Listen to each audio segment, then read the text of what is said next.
Jubilee Circle's mission is different. If anybody has ever watched our live streams, if you have ever been to one of our celebrations in person, you know we're different. We are not like any church out there. We're not like any other spiritual community. Jubilee Circle, this is a spiritual dojo.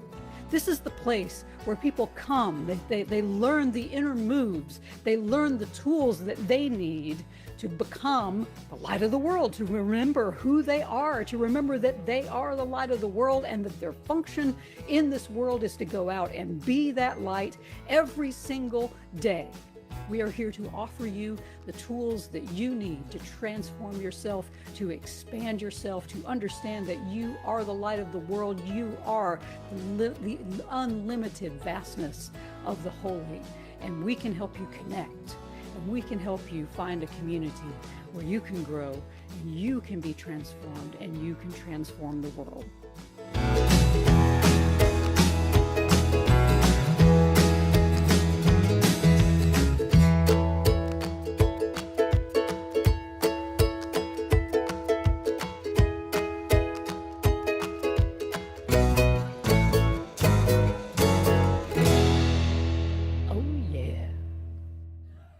Good morning, everybody. Good morning. Welcome to Jubilee Circle. Thank you so much for being here. Thank you for being here out there. Thank you for being here in the building. We are meeting in the building. If you feel comfortable, you're certainly welcome to join us here on Sunday morning. We are all masking and trying to be distanced and safe here while we enjoy our communion here in the building, and we are very happy, incredibly happy this morning to have Keith Edwards Sr. back with us in the audience this morning.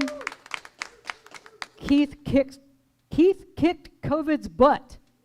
It's alliteration. So and vice versa. It was a real struggle. The struggle was real, but Keith is here and he is alive, and we are so grateful. So soon, hopefully in the next couple of weeks, he'll be back there and you can see him yourself. He's shooting for this week. All right, man. All right, but take care of yourself. So he is slowly but surely getting back to his strength and stamina, and we are so grateful. This morning we are continuing our Via Negativa theme of seeing in the dark. All through this Via, we will be exploring how our willingness to see the world differently, to see through the eyes of the holy instead of the ego, can help us bring our darkness to the light. There's a saying that character is what you are and what you do when no one is watching. Character is what you do when no one is watching. When we think we're alone, when no one is minding us or watching what we do, we may be tempted to cut a few corners.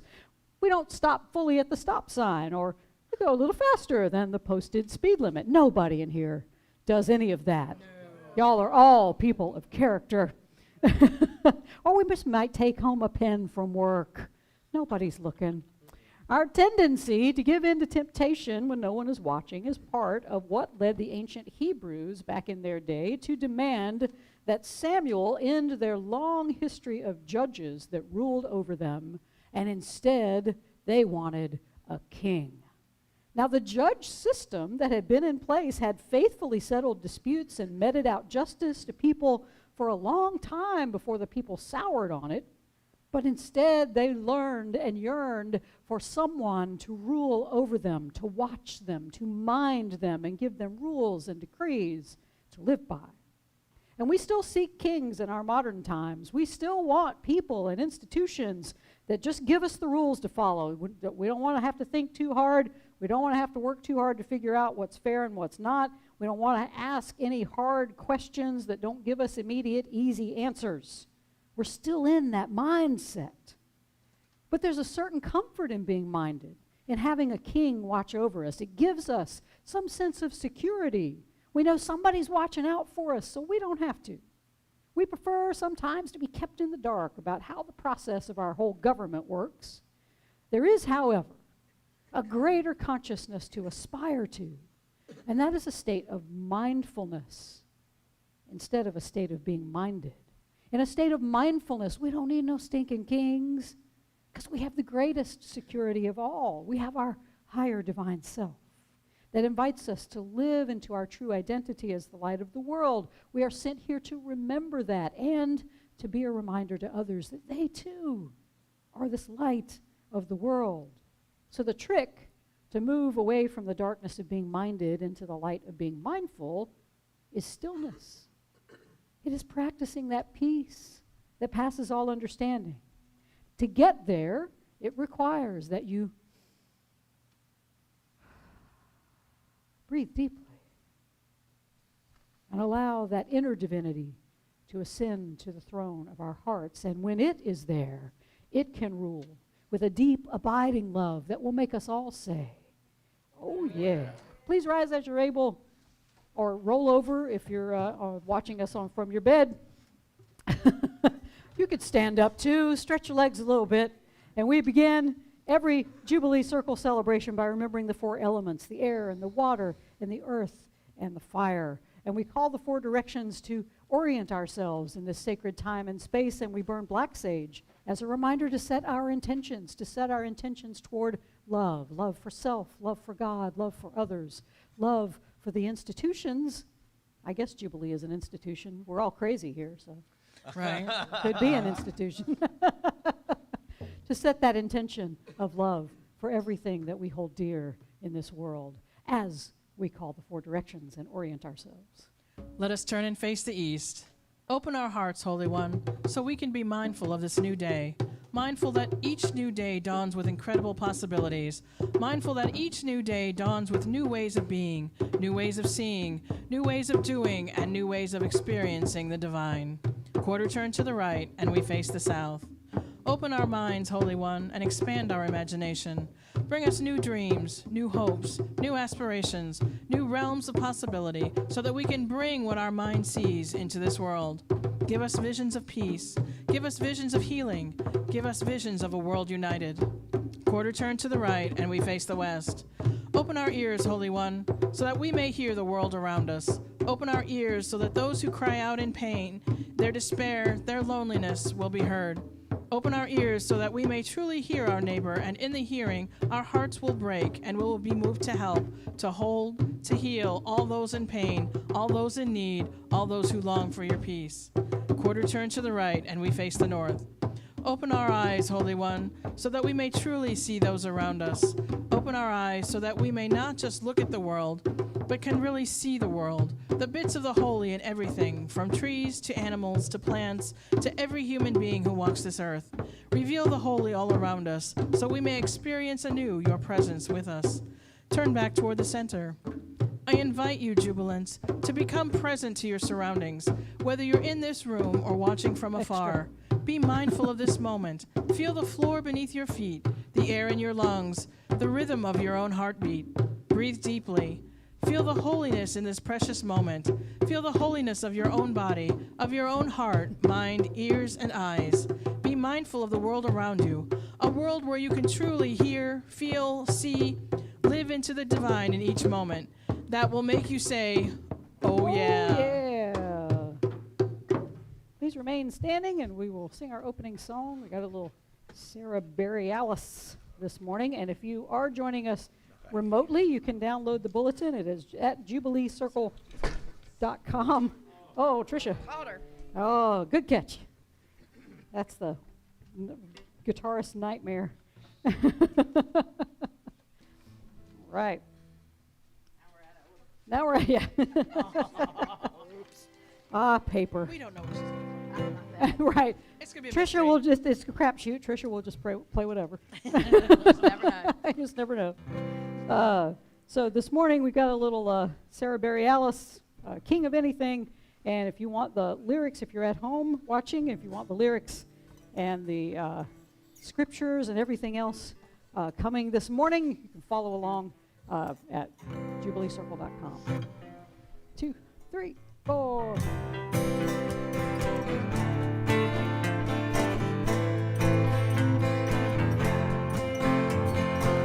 Keep drinking coffee, stand me down across the table while I look outside.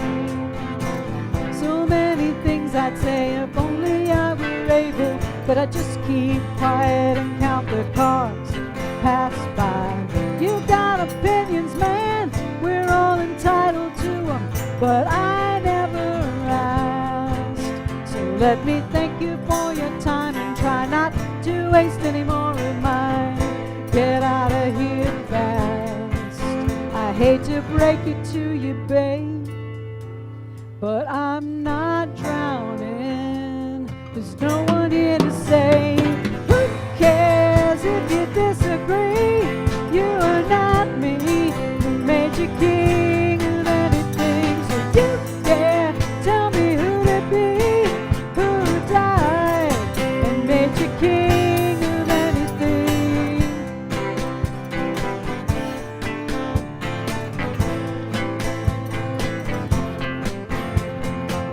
You sound so innocent, all full of good intent. Swear you know best, but you expect me to jump up on board with you and ride off into your delusional sunset. I'm not the one who's lost with no direction, oh, but you'll never see. You're so busy making maps with my name on them in all caps. You got the talking down, just not the listening. Who cares if you disagree? You are not me. Who made you king of anything? So you dare tell me who to be, who died and made you king of anything. All my life I've tried to make everybody happy while I just hurt and hide, waiting for someone to tell me it's my turn to decide.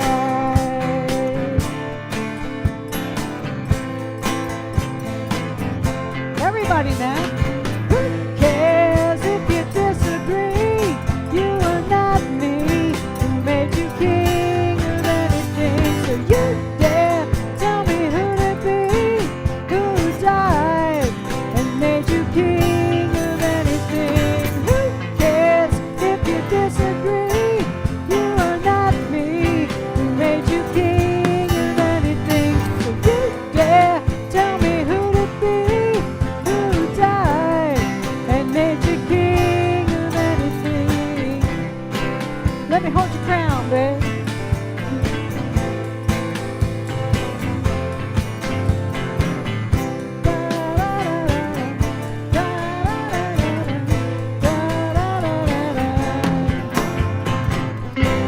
Oh yeah. All right.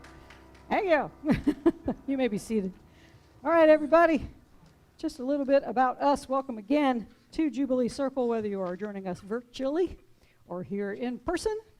We are an inclusive, progressive, interfaith community here in Columbia, South Carolina, and broadcasting around the world, thanks to our amazing technical video guy over there, Jim Mounts. We appreciate him for all of his work. And if you want to know more about Jim Mounts, as a matter of fact, on our email list we sent out, Jim is also on our board, and so we've got a meet a board member feature in our newsletter. And Jim is our first one, and you can actually go to jubileecircle.com and hit the Jubilibations blog, and his mug and some information about him will be there. He answered some great questions, and so you can learn all about Jim by going to jubileecircle.com or sign up for our newsletter. You can find that on jubileecircle.com, and we will keep you up to date. All right, back to us. We enough about Jim. Let's talk about Jubilee Circle.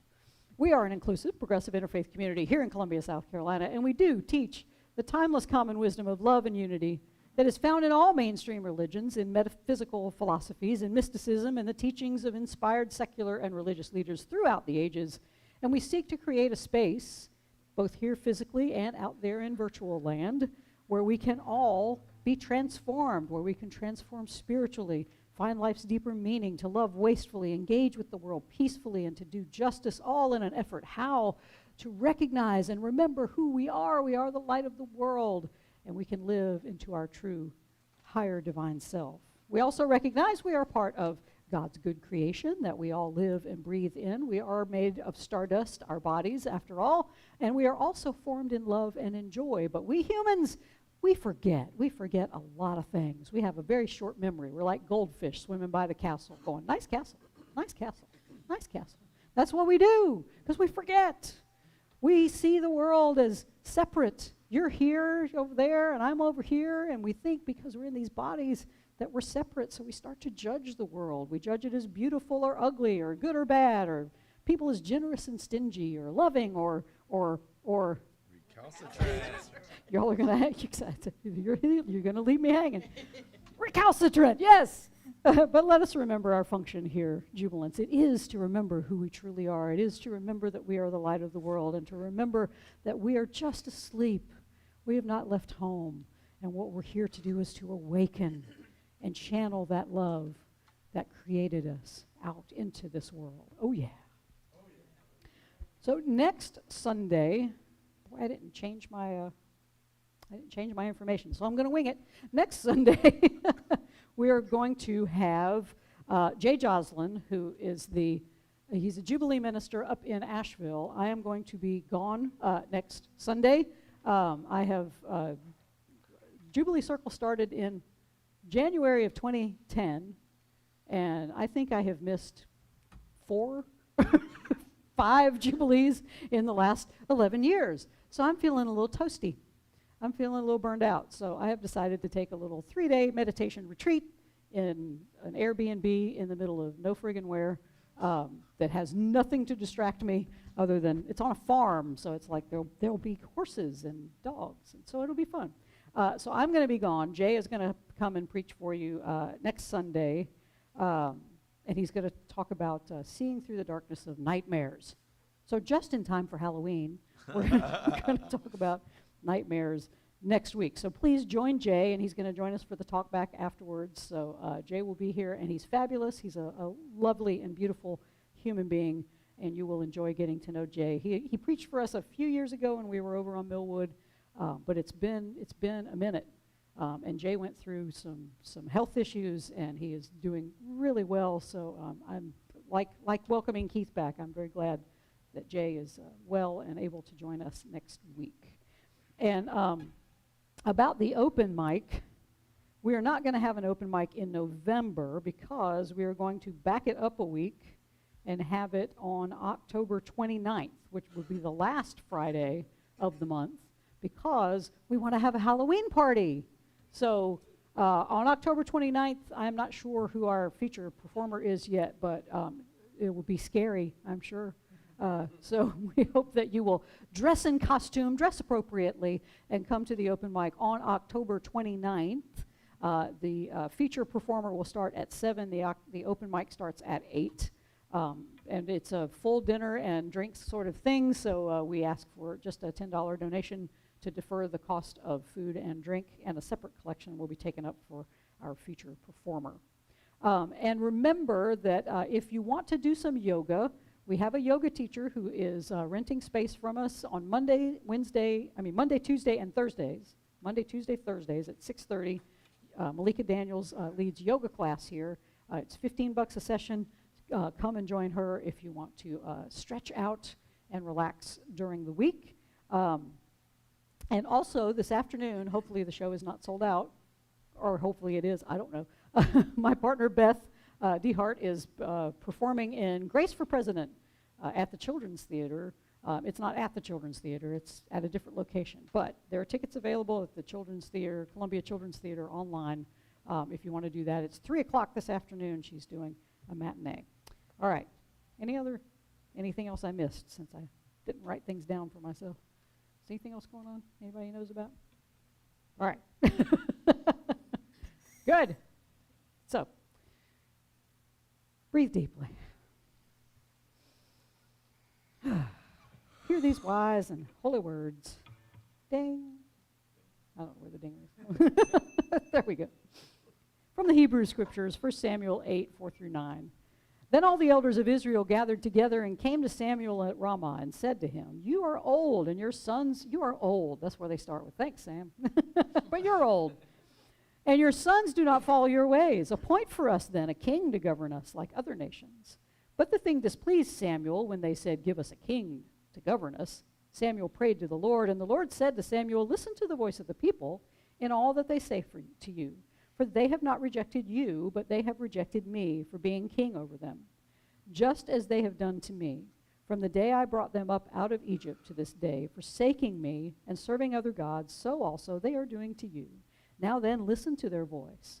Only you shall solemnly warn them and show them the ways of the king who shall reign over them. From the Jesus story, Mark 3, 21 through 22 and 31 through 35. When his family heard it, they went out to restrain him, for people were saying, he has gone out of his mind. And the scribes who came down from Jerusalem said, he has Beelzebub, and by the ruler of the demons he casts out demons. Then Jesus' mother and brothers came, and standing outside, they sent to him and called him. A crowd was sitting around him, and they said to him, your mother and your brothers and your sisters are outside asking for you. And he replied, who are my mother and my brothers and sisters? And looking at those who sat around him, he said, here are my mother, here are my brothers and my sisters. Whoever does the will of God is my brother and sister and mother. From A Course in Miracles, Lesson 236. I rule my mind, which I alone must rule. I have a kingdom I must rule. At times it does not seem that I am its king at all. It seems to triumph over me and tell me what to think and what to do and feel. And yet it has been given to me to serve whatever purpose I perceive in it.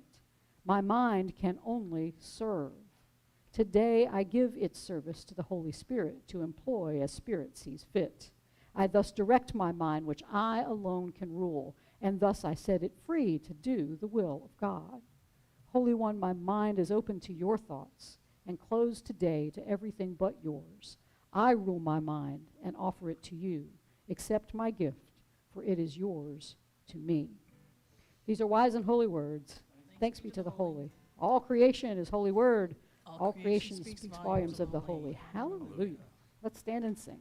And this is our social distancing song, so touch elbows, wave. Bow, wave, however you would wish to greet one another this morning. Sing. 2, 3, 4. It's not really a dancing tune, though. No.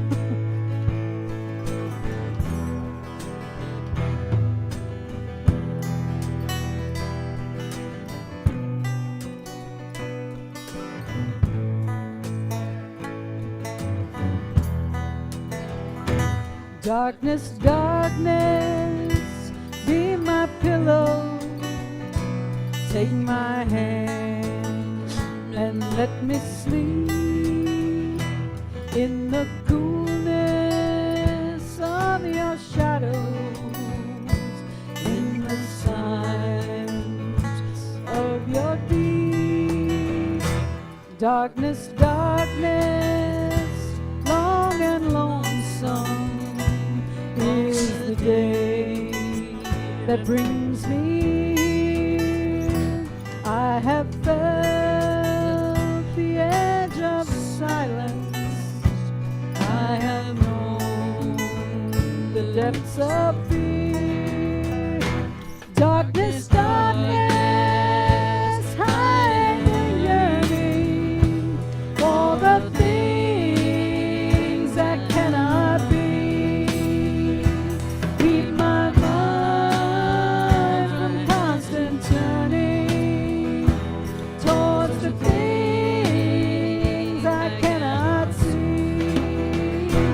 Darkness, darkness, long and lonesome is the day that brings me here. I have felt the edge of silence. I have known the depths of fear. Darkness, darkness, be my blanket. Cover me with the endless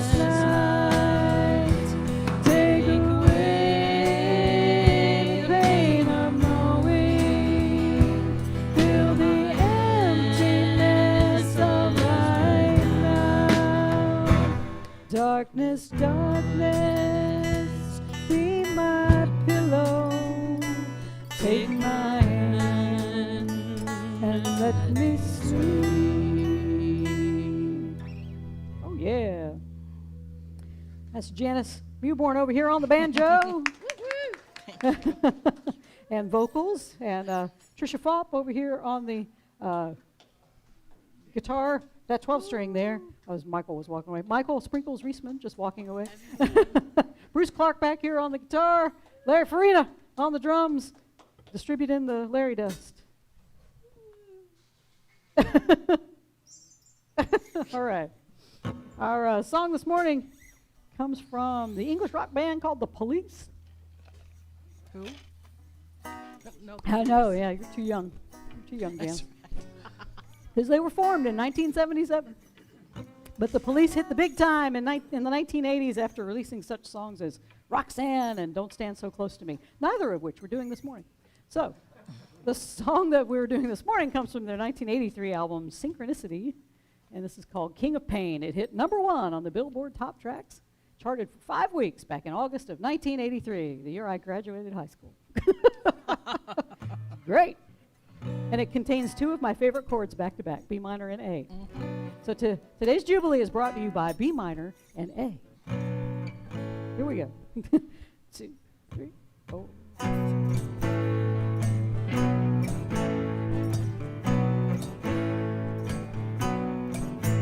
There's a little black spot on the sun today. It's the same old thing as yesterday.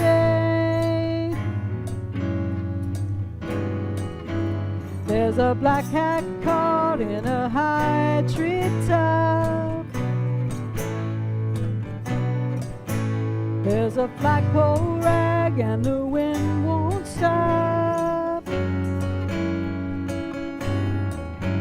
I've stood here before inside the pouring rain, with the world turning circles running round my brain. I guess I'm always hoping that you'll end this rain, but it's my destiny to be the king of pain.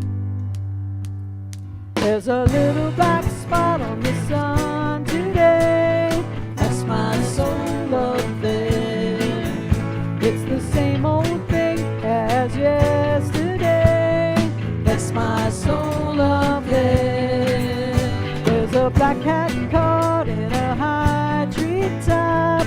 That's my soul up there. There's a flagpole rag and the wind won't stop. That's my soul up there.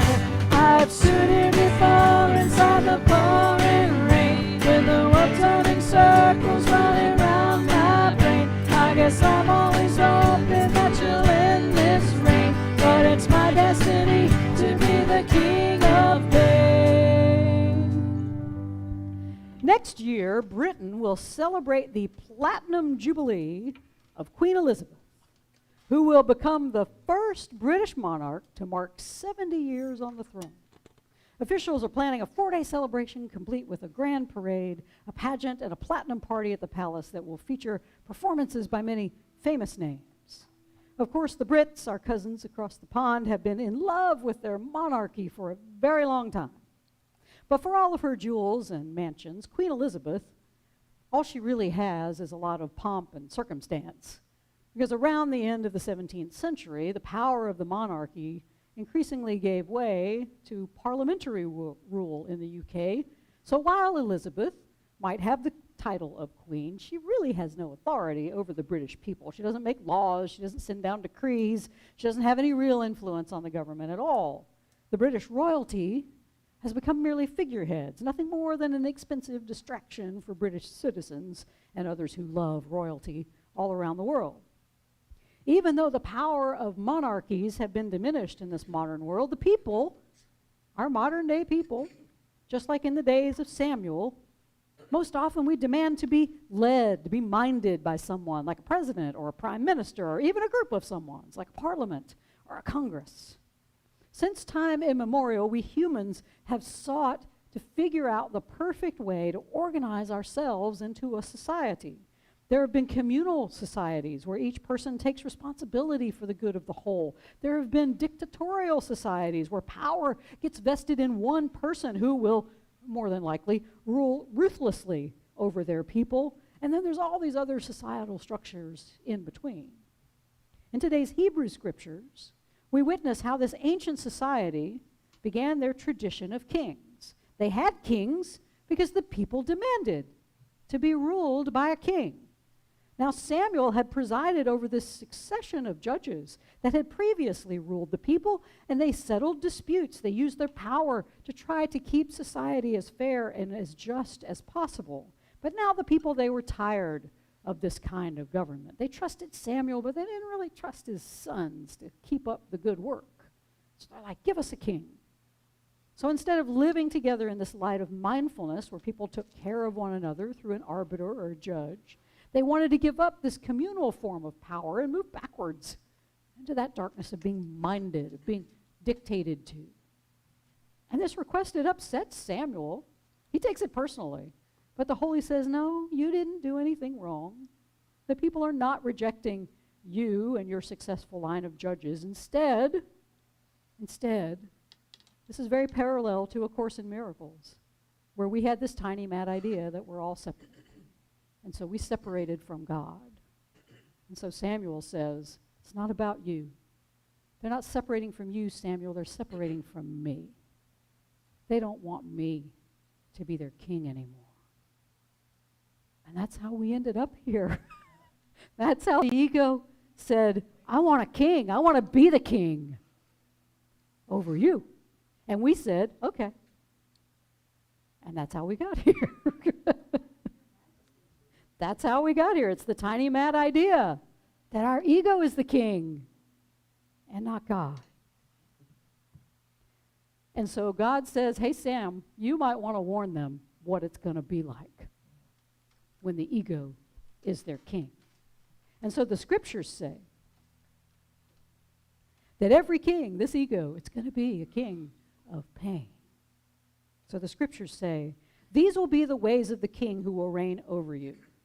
He will take your sons and appoint them to his chariots to be his horsemen, and to run before his chariots. And he will appoint for himself commanders of thousands and commanders of 50, and some to plow his ground and reap his harvest, and to make his implements of war and the equipment of his chariots. He will take your daughters to be perfumers and cooks and bakers. He will take the best of your fields and vineyards and olive orchards and give them to his courtiers. He will take 1/10 of your grain and of your vineyards and give it to his officers and his courtiers. He will take. He will take. He will take. There is not one passage in 1 Samuel on what the king will give. Because kings are there to take. To take your land, to take your money, to take your harvest, to take your sons and your daughters, to take your joy, to take your peace. When we live in this darkness of being minded, we are in a state of constantly giving to the entity that minds us. We give our money, we give our time, we give our talent, even our precious children, to the machines of war. Whatever else we have set up to mind us, it takes, but it never gives. And it would be easy to, start a rant against our own form of government here in the United States, but just as the Hebrew people learned, all forms of human governments can be a source of corruption. We start out with good intentions. Government is really a good intention. We can't do these things individually, so let's pool our resources so we can do things that are bigger than ourselves. And in many ways, it has worked well. Roads are built. Railroads get built. Forms of commerce become easier and easier. We fund a militia to protect us from outside threats. We use our money to fund education and provide assistance to those who may have less than others. We come up with programs that help people get ahead and operate a justice system to enforce the laws of our particular society. Government isn't bad, but it's only as good as the people who are involved. And power can inevitably corrupt even the best human being in the world. So being minded by this kind of government, it's a risk that we have, as societies, we've decided to take that risk, for better or worse. And Samuel tried to warn his people and still warns us today that whenever we put a king in charge of our lives, whether it's a government, a relationship, a job, a bank account, a sporty new car, an ego, that king might bring us joy for a little while, but all kings will inevitably bring us nothing but pain. And in those moments, we will find that being minded often means we have cut ourselves off from relationship with the holy. Our reading from A Course in Miracles calls us back to this mindful state of unity with the holy. I rule my mind, this lesson says, which I alone must rule. I have a kingdom I must rule. But the ego prefers to be the ruler. And because it's so demanding, the Course says we often get confused about who's really in charge here. At times we don't feel like we rule our minds at all. Like today's reading says, it seems to triumph over me and tell me what to think and what to do and feel, and yet it has been given me to serve whatever purpose I perceive in it. The Course reminds us that though our minds are not really the king of anything, they are here to serve. And when we can realize that our mind should be in service to our higher divine self, then we remember who we are. We are the light of the world, and we are here to do the will of God. Now, everybody says, I'm going to do the will of God. What does that mean? We've talked about what it means to do the will of God. Remember, will is thought, and God is love. So we do the will of God when our minds are always in the service of love. Whether we're thinking loving thoughts, directing our hands to reach out to others with love, and our tongues to speak words of love into the world. Our mind, though, it doesn't like that. It is afraid when we start doing that because it thinks we're launching a coup to topple it from the throne. And we are. So he gets to work convincing us that all this bunch of New Age gobbledygook and spiritual bypass hooey is just crazy. And that's the worst thing that it can think of to tell us to keep it under its rule, is that we're crazy. You're crazy to believe all that stuff. But you know, if we're crazy to think that way, we're in good company. Breathe deep. 2, 3, 4. There's a little black spot on the sun today. That's my soul up there. It's the same old thing as yesterday. That's my soul up there. There's a black cat caught in a high tree top. That's my soul up there. There's a flagpole rag and the wind won't stop. That's my soul up there.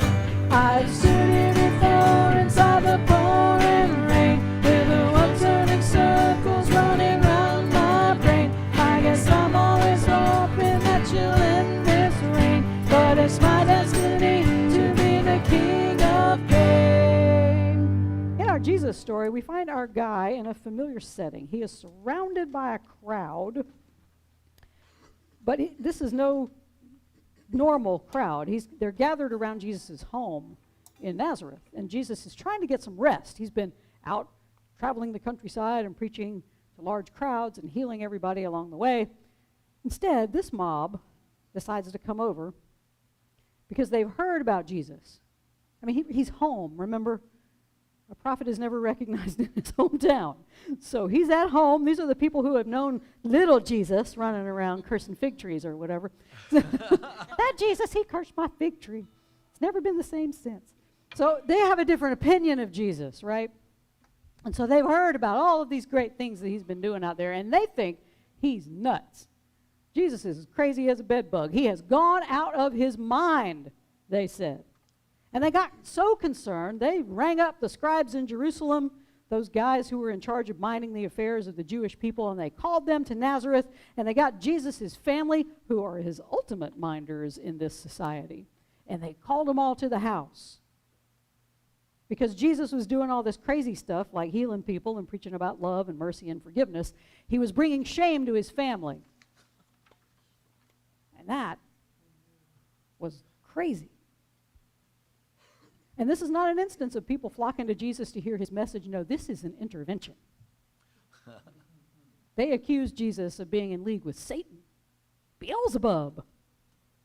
It's easy to see why people thought Jesus was out of his mind. I mean, he was preaching against the very society of minders that his kinsmen had constructed to make them feel safe and secure. It's true that the Jews dreamed of a world where God's law ruled. They truly wanted a Messiah to be raised up and to revolutionize their political world and get rid of these Roman minders and bring back a kingly system of the rule that Samuel had given them. And they thought only a Messiah, God's king and ruler, could do that. Jesus, though, he wasn't acting like a Messiah was supposed to act like. He kept talking this crazy talk that the kingdom of God isn't out here in a political system, no matter how fair and equitable it is. Instead, Jesus kept preaching that the kingdom of God is in here. It's only within ourselves, in that higher divine part that does not need an outside minder, but instead only needs the mindfulness that unites us with the holy and with one another. Crazy, right? Sounds crazy. It still sounds crazy today. That it's all within you? Are you crazy? It's a mess in there. Well, of course it is. You're letting the ego rule. Get it off the throne. Even we progressive spiritual types, though, we still yearn for a fairer system of outside minders. We want a government made up of good people with limited corruption and maximum benefit for most of us. And we dream of that, and there's nothing wrong with working for that in the world. But to move out of the darkness of being minded ultimately means that we have to break free from all earthly authority over us and become mindful, which is a state where we so thoroughly realize our unity with God and everything else in creation that all we want to do is love it. All we want to do is take care of it. All we want to do is to see it thrive. And this is the place where we realize, at the deepest level, that we are all family. We are all one. That's crazy, right? So how do you move from this darkness of being minded to the light of mindfulness? I mean, it's one thing for Jesus to do it. We go, yeah, well, that was Jesus. We ain't Jesus. But you know what? We are Jesus. We are all the Christ. We all have the ability to move out of our need to be minded and into this oneness with the world that he attained. We can treat our ego like Queen Elizabeth and make its rule over our lives ceremonial, a figurehead with no real power over us. And we do that because we have something very important in common with Jesus. We are all what life coach Martha Beck calls wayfinders. Now, she defines a wayfinder as people who feel an internal call to heal any authentic part of the world, beginning with their own true nature. A wayfinder is someone who feels an internal call, realize the kingdom is in here, to heal any authentic part of the world, any inauthentic part of the world, beginning with their own true nature. So you're called to heal the world, beginning with healing on the inside. And this describes Jesus and his ministry perfectly. He was all about healing, returning people to their higher divine selves and healing his own human and divine nature. And Beck says the best way to embody our wayfinding nature and experience that oneness is what she calls dropping into wordlessness. Because language, it's symbols of symbols of symbols. Language only means something because we give it meaning. And so when we drop into wordlessness, that's silence, we abandon the language that only further confuses us and makes us feel insecure and disconnected. And it may sound contradictory because Jesus did a lot of talking during his ministry, apparently. But observe how Jesus talked. He spoke in parables. He spoke in stories that so confused everyone around him. They were rendered speechless. That's what made Jesus such a powerful wayfinder. He knew how to use language to instantly connect people with that wordless and silent world of the holy, that place of exquisite silence where we realize we have far more in common with one another than we ever have differences. In this wordless world, we stop judging. We stop labeling things as good or bad or ugly or even beautiful or wonderful or recalcitrant. And we can feel that ultimate connection not just to the holy, but to everything and everyone, the sun, the moon, the stars, the lions, the giraffes, the leopards, the snakes, and their kin, the politicians. In this place of wordlessness, we feel at one, not just with our family or our loved ones, but with strangers and even people we perceive as enemies. It is this state of holy wordlessness where all barriers disappear and we understand how deeply we rely upon one another if we are going to be individuals at all. We see our interconnectedness. That's crazy, right? That's crazy. And Jesus' family thought so. They came to his house to plead with him to give up this crazy notion that human beings can live any way other than a society that is minded. But this passage makes it seem like Jesus rejects his family, but it's far from what he does. Instead, he says, who are my mother and my brothers? And he points to those sitting around him. Who are here? Here are my mother. Here's my mother. Here's my brother. Here's my sister. Whoever does the will of God, he says, is my brother and my sister and my mother. Now remember, he's saying this largely to a crowd that came to conduct an intervention to get him to stop what he was doing, and instead of rejecting his family and those people, he simply draws the circle bigger and includes all of them. Because when they realize their oneness, they too will move from the tyranny of being minded by their ego into the light of mindfulness, ruled by our higher divine self. But how do we do that? Well, Jesus tells us quite clearly what the Course would repeat thousands of years ago. Whoever does the will of God is my family. And what do we say is the will of God? Will is our thought. God is love. The Course invites us to dethrone the ego, that king of pain, and be ruled by nothing but love, by praying. Holy One, my mind is open to your thoughts and closed today to every thought but yours. I rule my mind, and I offer it to you. Jubilants, when love rules our thoughts and our actions, then we can drop into that wordless wonder of our unity with God and with one another. We don't have to say anything to feel that unity. And sometimes when we say things like, I'm really feeling at one with you right now, people think we're crazy. So perhaps it's best not to say it. Feel it, because if you feel it in that level of spirit, whoever you're with will feel it too, whether they are conscious of it or not. You meet them in that place of spirit, that wordless place where we are one. And when you get into that state of mind, where love is your only ruler, people might think you're a bit cuckoo. And so when they call you crazy, jubilants, and they will, all you need to say is, welcome to the family.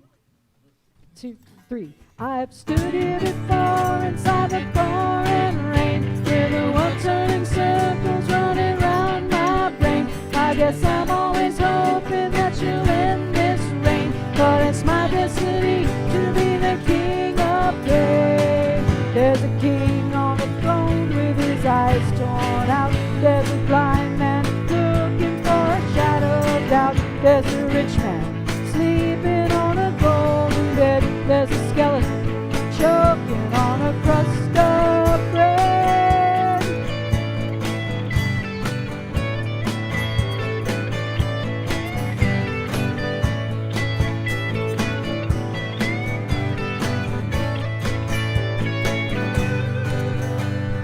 Red fox torn by a huntsman's pack, that's my soul of there. There's a black window with a broken back, that's my soul up there. There's a little black spot on the sun today. It's the same old thing as yesterday. I've stood here before inside the pouring rain, with the world turning circles running round my brain. I guess I'm always hoping that you'll end this rain, but it's my destiny to be the king of pain.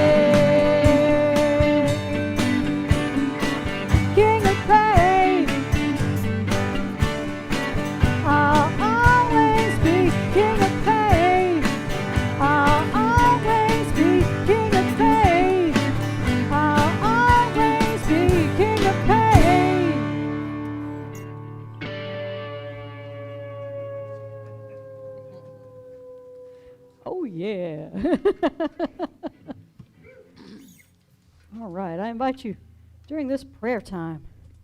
Who are you being minded by? Who's your ruler?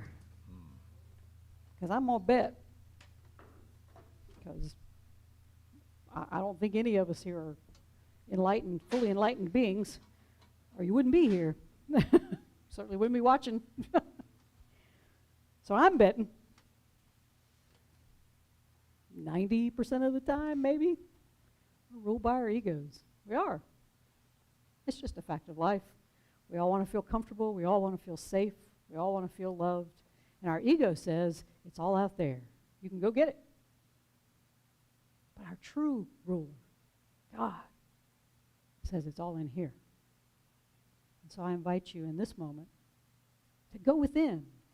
The kingdom of God, the realm of God, is within. And whatever it is that we create outside of ourselves is simply a reflection of the state of the realm of God inside. And if you don't like what's being created out here, you can change it by creating a gentle kingdom within, a gentle realm within. Because we are mirrors.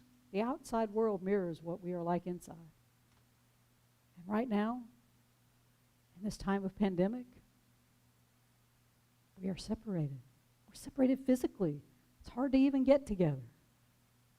We're separated mentally. We're separated spiritually.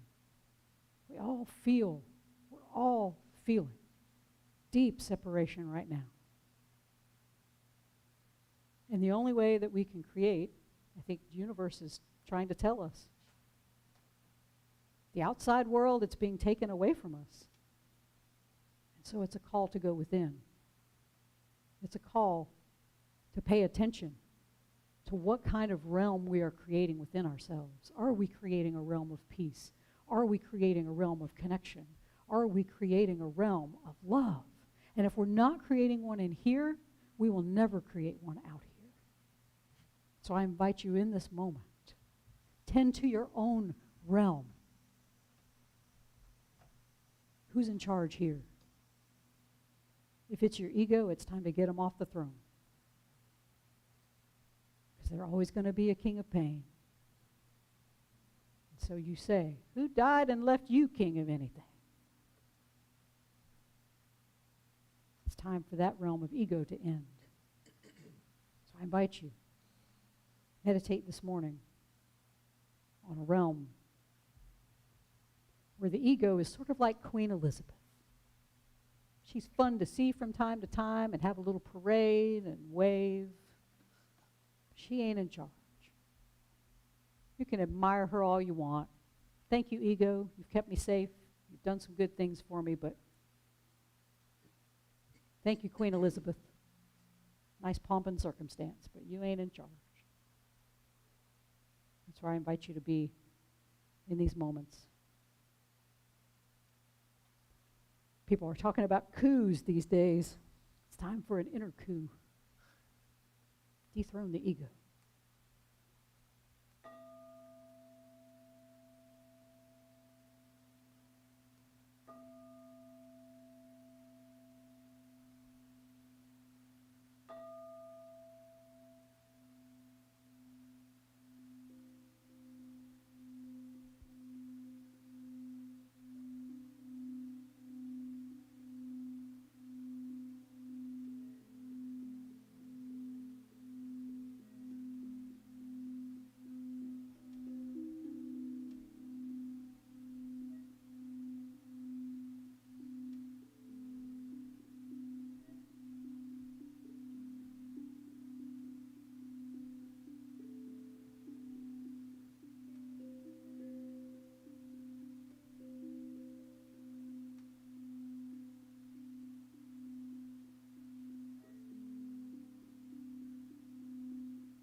talk to songwriters, sometimes they will tell you how they struggle to get a song out.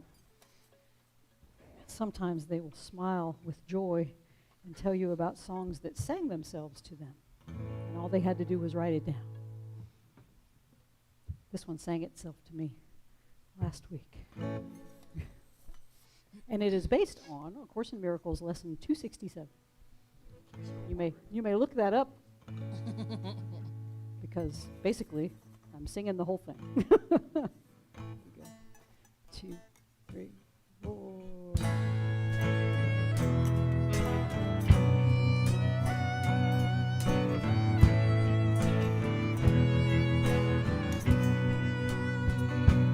My heart beats, beats, beats with the peace of God. My heart meets, meets you in the field beyond. My heart's beat, beat, beat with the peace of God. Our hearts meet, meet in the field beyond. Our hearts beat, beat, yeah, they beat together as one. Our hearts meet, we meet where we've begun. My heart beats, beats, beats with the peace of God. My heart meets, meets you in the field beyond. Our hearts beat, beat, beat with the peace of God. Our hearts meet, meet in the field beyond. Our hearts beat, yeah, they beat together as one. Our hearts meet, we meet where we begun.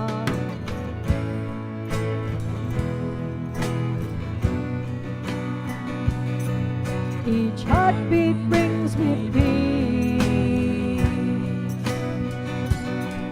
Each breath it gives me strength. Each heartbeat sings your name. Each moment I come home again.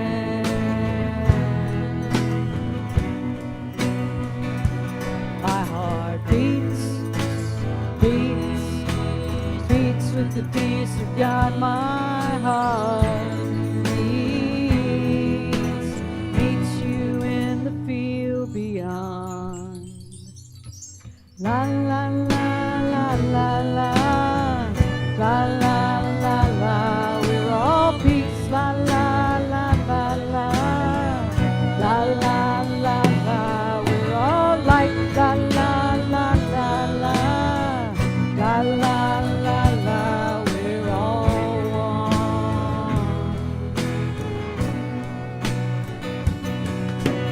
Heartbeat brings me peace.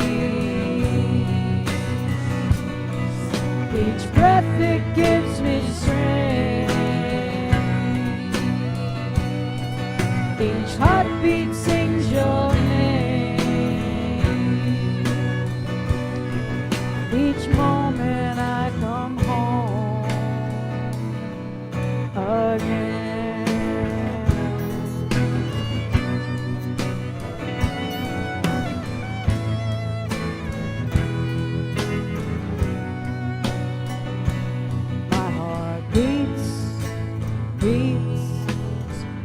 With the peace of God, my heart meets, meets you in the field beyond. Oh yeah. All right, everybody. We are going to adjourn to our Zoom room here in just a few minutes. That is also at jubileecircle.com or on our Facebook page. So you can join us for a time of some fellowship and talk and communing in that way. If you want some connection, if you want to feel connected to a community, the Zoom room is a great time to do that. And those of you who are in the room, you're welcome to stay for the Zoom meeting. We will have it here on the television, so stick around for that. And of course, This time is where I ask for money.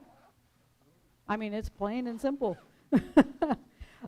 We do live in this realm that is ruled by money. You know, money does make the world go round. We need these little slips of paper and electronic back and forths to pay things like rent, like salaries, like the phone bill. No, we don't have. Oh, the internet, the air conditioning, the heat. We need those things. It is a fact of life that we are here in this body, and this is what it takes for all of us to succeed. And so I ask humbly that you support Jubilee Circle, and there have been many folks who have been quite generous, who have opened themselves to be very generous to Jubilee Circle, and we are appreciative. And there are some of you who can't give a lot, and that is fine. Even if you gave $1, every little bit helps. Every little bit gets us toward the budget that we have to meet and the bills that we have to pay to keep the lights on, to keep us in this building, to keep us moving forward. And we are here. We are here to transform the world. We are here to transform people who go out into the world and do their work of transformation in this world. And we have been a valuable source of all of that for the past 11 years, and we wish to continue, and to do that we need your help. And so I ask that you go to Jubilee Circle, go to jubileecircle.com. There is a link there that you can donate through PayPal or by Venmo, and I know that many of you have done that, and I thank you so much. But it's very easy to give, and if you are of the old-fashioned bent, you can always write a check. We do have a P.O. Box, P.O. Box 4611, Columbia, South Carolina 29204, and you can drop that in the mail. And remember that the mail system is getting slower, so do that sooner rather than later. And if you're joining us on the Zoom room, we will see you in a few minutes. If you are not, then you have a lovely and amazing week. And remember what Meister Eckhart tells us, that if we live from a place of gratitude and not just, oh, gee, thanks, but an, oh, yeah, this world is amazing, and my role in it is amazing, and everything that is around me is amazing, and we just come from this beautiful place of gratitude. Meister Eckhart reminds us that the only prayer we ever say in our entire lives is thank you. Just that thank you from that deep heart of gratitude, that it will be enough. And so together we say, thank you. And we say, oh yeah. We all walk together, hand in hand, side by side. We all walk together, hearts and arms open wide. We make our way by walking, in love we will abide. The path is always open, and no traveler is denied. So open up your heart, forget those tears you cried, because we all walk together, hand in hand, side by side. We all walk together, hand in hand.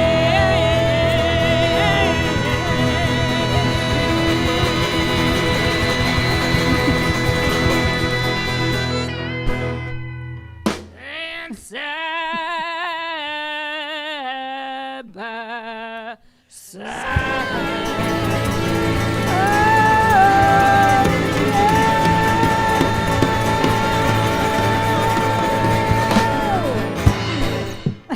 Oh yeah. Thank you so much, everybody. Go in peace. Have a wonderful week. Oh yeah.